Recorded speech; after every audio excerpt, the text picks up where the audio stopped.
Et c'est en présence de son Altesse Sérénissime le Prince Albert II que la seconde journée de ce forum a débuté. Le souverain qui a d'ailleurs rappelé dans son intervention le soutien qu'il apporte à ce type d'initiative. Le forum euro-méditerranéen de l'efficacité énergétique est devenu au fil des années un rendez-vous essentiel et incontournable. Il réunit des acteurs reconnus, publics et privés, des secteurs du bâtiment et de la construction par exemple, pour discuter de l'efficacité énergétique. Ce que nous essayons vraiment de faire est d'étendre les connaissances liées à l'efficacité énergétique, sa pertinence pour l'économie et la politique.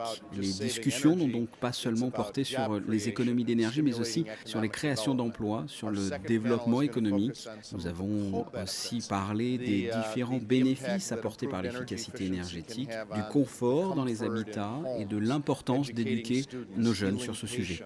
La société Johnson's Controls, donc, la fondation Prince Albert II et le Climate Group ont participé à l'organisation de cette édition européenne du Forum de l'efficacité énergétique. Véritable plateforme de débat et d'échange, au cours de laquelle l'exemple de la principauté de Monaco a d'ailleurs été présenté. Il faut dire que sous l'impulsion de son Altesse Sérénissime, le Prince Albert II, Monaco multiplie les actions en faveur de l'environnement et notamment l'usage efficace des ressources et l'efficacité énergétique dans les bâtiments.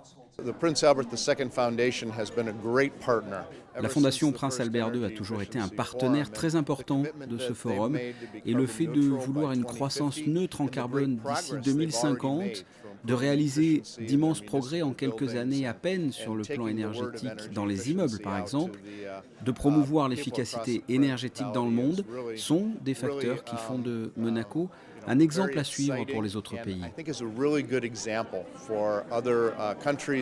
L'efficacité énergétique, un thème de plus en plus abordé, mais la sensibilisation doit encore être poursuivie.